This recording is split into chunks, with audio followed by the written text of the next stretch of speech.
soutenir Basali Nzambe, comment vous soutenir Bango et comment cela est comme ça là-bas?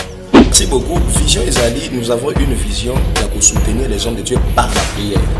Tu comprendre était ce qui te bon de la peau na bango, nous avons soutenir bango, ba ministre bango écouter les mains. Tout ça mais la peau na parce que moi j'aime bien quoi tout ça mais la peau na pour bango pas na ba est-ce que vous allez bon tout le temps ba kombo, tout le temps ba kombo plutôt il y a ba homme de Dieu au ba quoi parce qu'il y a aussi des personnes qui sont là ba homme de Dieu au ba quoi mais ba tant ba kombo là moi je ne suis pas à l'intérieur. Moi je sais que Basala Nzambe wana moi je l'ai dit ils sont des hommes de Dieu.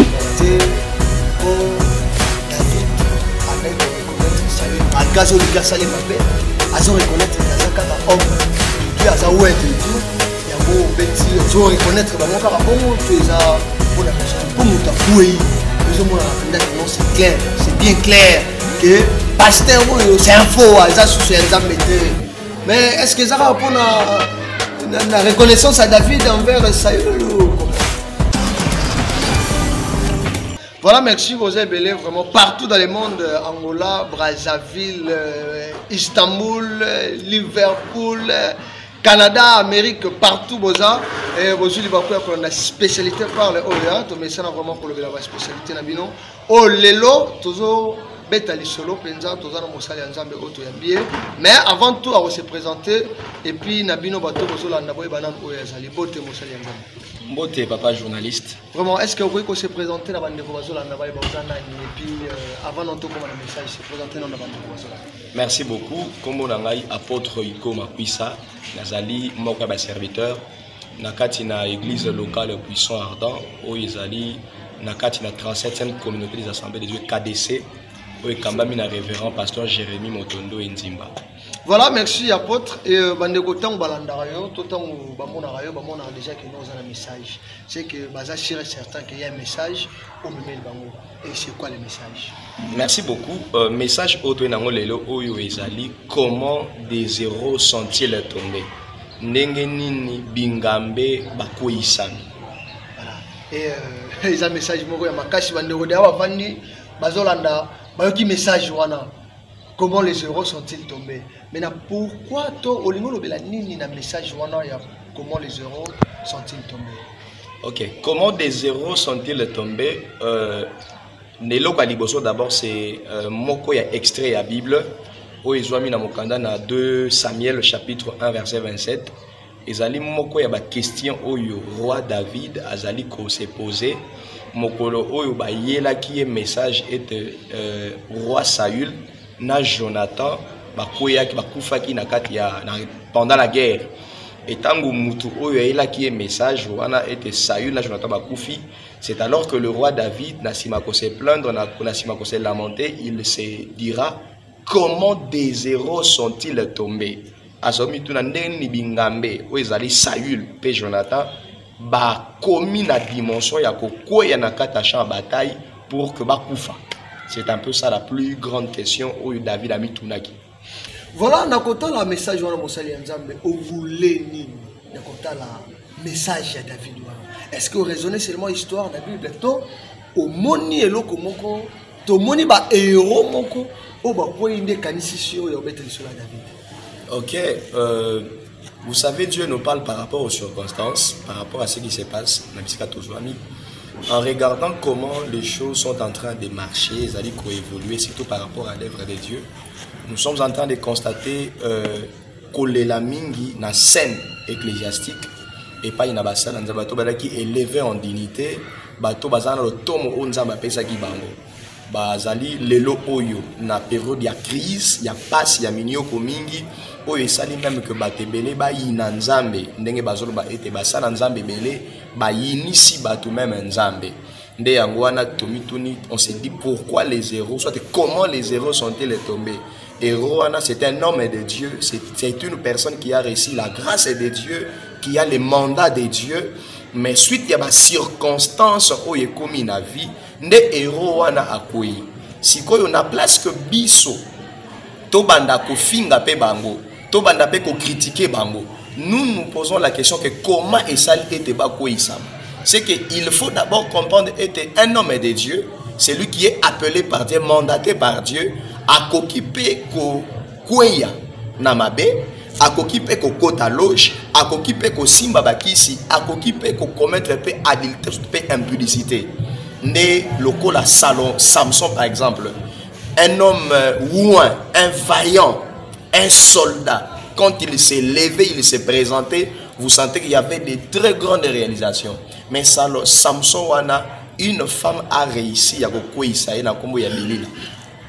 un homme local à Saül, qui était un roi de Dieu, roi na Israël. Mais un jour, ce roi-là a se retrouvé dans Katina Ndaku ya mutu oyo a invoqué ba esprit ya bato bakufa asuka kokota te mais asuki pe kolia na kata ndaku ya mutu wana.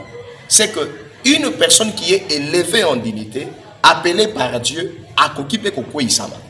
Mais c'est que ce Salami Bongo, c'est pas encore une personne qui a repris sa confiance parce que Mouta Kouaï est déjà à Kouaï et puis c'est qu'il faut tout déconsidérer quand même. Total en bateau, donc c'est un peu ça.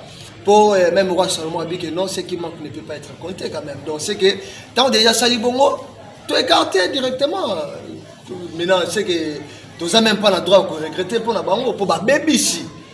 Biso tu écarté bango là, c'est pas mauvais apôtre. Ni no ko bisa batu pour la batouana. OK, no ba moni ba ndeko ba kwei et ba ko ko sala nini pour la bango. Ce sont des gens rejetés, non? Merci beaucoup. Batu Bakaboy na des camps, balobi, il faut les rejeter parce que basé sur l'importance, c'est mon côté, bah finir comme Wanzambe. Mais nous disons qu'il y a encore de l'espoir. Pourquoi? Parce qu'un homme de Dieu, Mouton Nzamba Bengi Nzamba établir, Azana Bitumba Ebele. Azana Bitumba, il y a ministère naye. Azana Bitumba, il y a même Mwasi naye. Azana Bitumba, il y a Bana naye. Azana Bitumba, il y a des collaborateurs. Azana Bitumba, même il y a l'église. Il y a beaucoup de choses qui se passent où il y a des subir. C'est que quoi il s'amanaye, église, to fingate, to tongate, to critiquete, mais to lingato yeba ete bazabatu o bazana maïna makila.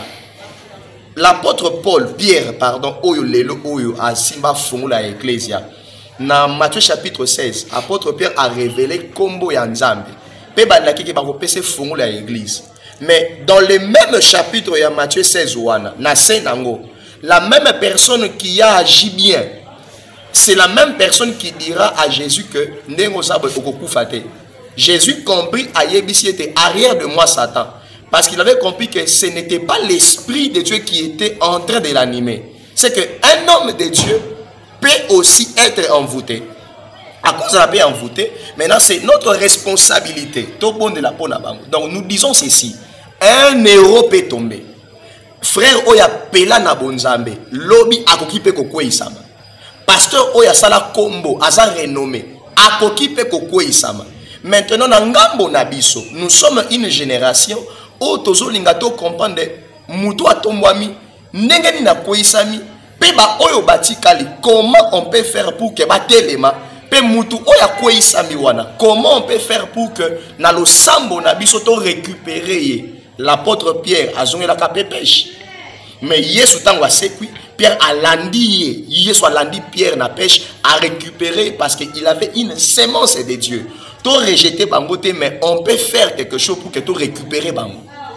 Mais il n'a pas ça la mabé batikara et tchaki comme bon. Est-ce que mais pourquoi Pépé Touré côté kama o basan mabé onati? Yuda ça ça mabé ateki Jésus mais azala qui épargné te apôtre. Yuda, c'était par rapport à la pensée de Dieu, à la prophétie de Dieu. C'est que d'autres personnes bazali appelées par Inanzambe, mais d'autres personnes ne sont pas appelées par Dieu. Soit bami kotisa bango moko pe bakosuka mabe. Judas, la prophétie disait que l'Ikambouane il fallait que coma. Mais ce n'était pas le cas avec Pierre. C'est que chacun de nous a une mission, a aussi la prophétie qui doit vivre dans sa vie. Donc c'est la plus grande chose que nous devons comprendre. Mais nabisika otokomi batebele bakomi ko finga moto akoisami ko seka ko chola ko n'importe quoi. Mais nous disons que l'église aujourd'hui, nous avons besoin ya batuloko la Marie. Si Marie serait dans l'église, l'église est koko isamate, l'église est la soutenir. Dans Jean chapitre 2 verset 1 à 5, on nous parle qu'il y a une noce na Cana. Ba mari ba ke fête. Mais na kati na fête wana, ba eko constater et masanga esili na kati na fête. Mais moi je me demande une seule question. Marie Oyo a constaté que masanga esili na kati na fête. Marie azali membre de famille te. Marie azali pe parmi ba organisateur te ya fête wana. Mais azalaki na kati na fête a constaté que masanga esili. Marie ayebani pete na mutu oyo asalaka masanga. Au fait, Marie asalaka masanga te, mais ayebani na mutu moko oya koki par sa prière asala ete mai eko mavini. Bato ebele to suka na ko constater mabe ya mutu. Mutu akwesami, nous constatons seulement, mais nous manquons la capacité de donner une solution. Marie a remarqué que était masanga et si na kata fête, mais a qu'à trouver une solution. En d'autres termes, elle a fait l'intercession. Elle a intercédé, elle a prié, elle a soutenu. Mais apôtre, est-ce que Bissot aurait soutien ou soutenir Batoa? Parce que Marie a qui m'a pas présent. Et puis il se porte directement soutien parce qu'il y a mais Bissot quand même. Comment Bissot doit soutenir Bajar? Oui, Jésus à l'image de Dieu, à l'image du Maître. Bakolo fait à l'image d'Aba héros. Marie à l'image d'un chrétien né de nouveau qui comprend la réalité spirituelle et qui peut intercéder. Ce que Marie a fait, Marie a intercédé pour na héros. Nzambe kotika yete. Fête na ye ezo kota na bulu yeke. Ezo panza na kala mingi te. Nzambe kotika te soutenir ye. A memi intercession wana. Payer sous masi a pesi solution.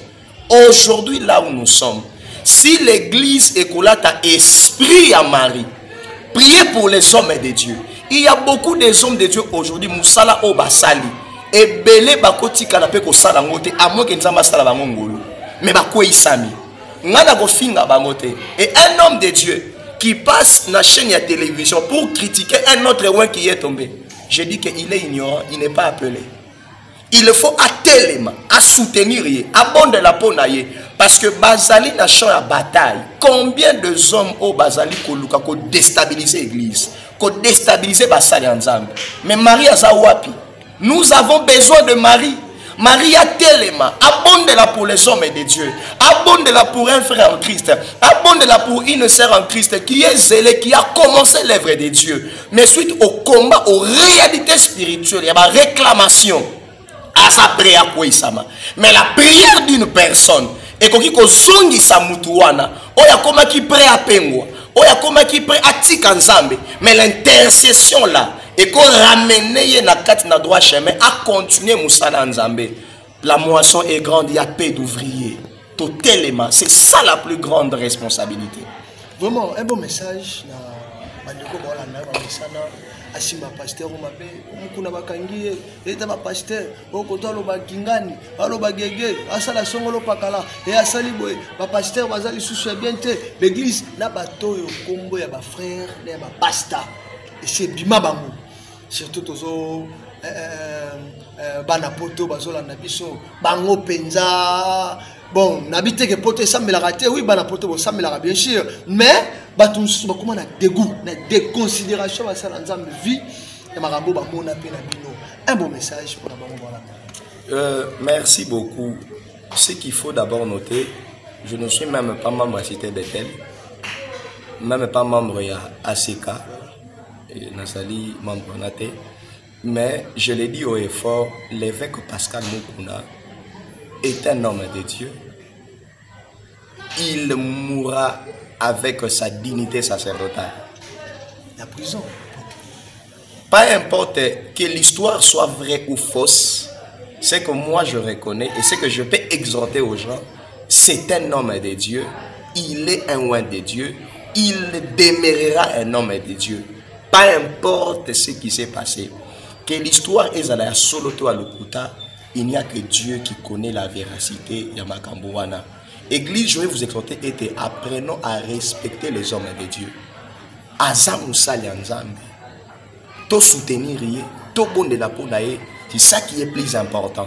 Le reste là, est la futilité. Voilà pourquoi nous sommes d'une génération, Yabatu Oyo, tozo critiquer comme mabe ba salité mais to lingi to telema pour que to bonde la pona bango to soutenir bango par la prière pour que to garder capacité ya lotomo na bango na musala nzambe.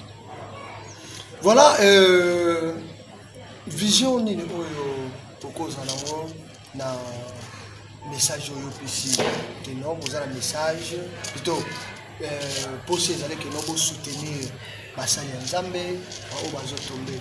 Comment vous soutenir bango et comment cela est ça pour que va sentir que va soutenir pour ba tout sentir que non il y a une équipe pour va soutenir basali nzambe. Comment est-ce que vous pensez ça? Merci beaucoup. Vision Ezali, nous avons une vision, il y a que soutenir les hommes de Dieu par la prière. To comprendre était ce qui te bon de la peau na bango, nous avons soutenir bango, ba ministre bango écouter les mains et causer bien parce que la force d'un pays, ce n'est pas les habitants, mais il y a nombre il y a ba héros au batelemisa. Mais héros il faut te soutenir. Héros il faut te bon de la mingi pour que azala toujours na capacité parce que Kinshasa ou soit église tozali fort na ko bete la mutu maboko mais tozali faible na ko relever yesoka kwei. Nous avons une vision ya ko soutenir les hommes de Dieu yango eko salama na chaîne ya télévision. Nous sommes une grande équipe autour bana ko bonde la pour les hommes de Dieu mais eko bana ko se passer biso to na chaîne ya télévision bango na banda ku bazolanda et nous prions ensemble avec eux. Sujet ezamoko soutenir les hommes de Dieu.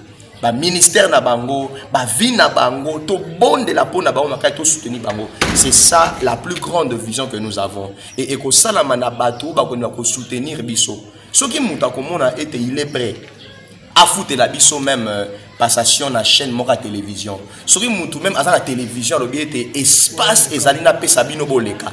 Nous sommes prêts pour ça mais seulement to prier pour les hommes de Dieu. To la ta fardeau wana. Mais avant toi avancer là na mususu bande ko ba comprendre na ko prier bando zala que to tanga ko monete avec Pascal Mukula to samela pona pasteur Moizimbi ya koya to sameli pona pour ba ko bazala wana ba Hollande est-ce que et cause la bonne to tanga ba kombo plutôt il y a ba homme de Dieu o ba koya parce qu'il y a aussi des personnes ba Hollande ba ribi ba homme de Dieu o ba koya mais ba beta lisolo ba wana mabe mais na ba yoki que non il y a une équipe o eza ba formé pour que ba sambela est-ce que ils a la paix pour tanga ba kombo to et aux alakaka to neni expliquer dans la bande o bazolanda biso. Non, kotanga ba kombo là moi je ne suis pas à l'intérieur. Moi je sais que basala nzambe wana moi je l'ai dit ils sont des hommes de Dieu. Voilà. Nous sommes en train de comprendre la réalité où Ezali ko s'est passé par rapport à ba expérience biblique, par rapport à ba expérience à chaque jour au tokuta nango to yebi bitumba basala nzambe. La réalité to bien malamu ndeto ko bana ko bonela sur base ya biloko wana et s'il y aura aussi des orientations divines que Dieu va nous communiquer ndeto ko bana ko sa prière sur base ya orientation wana pe. Mais est-ce que wana ezaka raté pour David anaï ko reconnaître Saül malgré que Lucas Salé mabe azo reconnaître qu'azaka homme de Dieu aza ouin de Dieu yango beti ozo reconnaître bango kaka bongo to eza pour la raison pour nous takoué mais au moins on appelle que non c'est clair c'est bien clair que pasteur c'est un faux ça sous un nzambete mais est-ce que ça va pour la reconnaissance à David envers Saül ou comment? OK, le ministère nzambe t'appelle ça le ministère. La Bible déclare que Dieu ne se répand pas de ses dons et de ses appels. Oh ya pesa bango le temps moi zo basa nzambe pas importe ma faiblesse na bango nzambe azuma bango basa nzambe. Pierre, l'apôtre Pierre, qui est aujourd'hui un monument, un modèle. Pierre a eu 3 fois. Nasimako wanga na Yesu akufi. Pierre a zongeli pêche. Mais zonga ye mongota. A zonga na so il a 4 disciples akana bango na pêche. Ya lokola ya pengu si bato. Mais Yesu tango a sekui. Yesu a fini Pierre a condamné a excommunié peut-être. A landi eti bisi kazayi ko péché, a récupérer. C'est que Dieu est souverain. Des disciples sur le chemin d'Emmaüs, Cléopas et l'autre disciple, ils ont laissé Jérusalem, ils se rendaient à Emmaüs. Emmaüs qui veut dire peuple obscur, peuple méprisé. En grec, il dit lié de ses propres désirs. Batiki Jérusalem qui représente la foi, la doctrine. Bakena na Emmaüs, mais Yesu Massi a abîmé les bango a récupéré bango. Destina mutu ezali na maboko nzambe. C'est ça. Voilà, maintenant continuer apôtre comment est-ce que bando salama bandi kona so ina soutenir bino ba ko utiliser ba méthode nini ba ko utiliser ba moyen nini parce que ça la ndeko peut-être lundi aza intéressé on a soutenir bango parce que asepeli na idée pour epé afinga ka basali ya nzambe abeta kali bakuma kutani na ndeko moko oya zumu kumba il suffit seulement ba soutenir et puis à soutenir ne basali ya nzambe. Maintenant, comment est-ce que vous savez pour que merci. Netolobi était toi la poste espace à télévision où tu trouves de la intercession wana na biso bato toi na studio na bato bananda ensemble les enfants de Dieu prier pour les hommes de Dieu et toi na poste à espace à télévision. Ce qui moutoua pour moi dans la télévision et quand on peut s'habiller espace, les dieux de la Bible te bénira parce que soutenir un homme de Dieu, où il y a Bungazo en Anzela, et Zali Kamoro et Makasi Nikoleka. Ce qui peut moutoua, moi je suis prêt à soutenir, même na mbon ou ya foot à espace et à chaîne, à contacter Bisso, pourvu que quand il était tout bon de la capone à Basali en Zambé, Basala Bitumba et Belé église, tout soutenir Bango. Nde yango wana ba contact na biso ezali na biso ya WhatsApp ezali 082 53 77 697 082 53 77 697 on ezali ya WhatsApp oyo ya appel ezali 082 26 95 750 082 26 95 750. Ils allaient peine MP dans la carte union sur Mibale, s'occuper au Golga Obenga, comment on va faire nous sommes là, équipe mobile Bezali, bureau Ezali pour que Makambo Samalamu, c'est un peu ça notre vision. Voilà, Yomutoza, dans les bandes d'Amboka, numéro Oyokiwana, seulement au Longoli 0, et puis au check code Amboka plus 243, nous en Amboka, les deux numéros, vous voyez, ils ont affiché. Voilà, et ils appellent WhatsApp. Mais pour la Yom Toza Libanambo, quand tu seulement code de Kinshasa, plus 243, directement composé par numéro on P, au sali transfert, au Bengi, au commune WhatsApp, et au Koutani Pena, au sali Nzambe, même par Singa, par WhatsApp, et pour développer peut-être pour la suite c'est le solo. Un bon message, plutôt. Un message à Souka au Kopesa, dans Balando Balanda.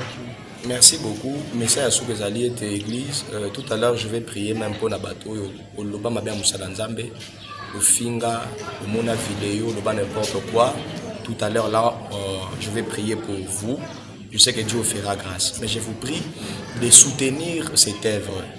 Imaginez que yo au Bimisi espace, au demi-charge à espace moko. Dans le sambo auto sali, tu ramener un homme de Dieu qui est prêt à côté à loge. Le sambo nabiso est récupéré. Je ne sais pas comment est-ce que Dieu va te bénir.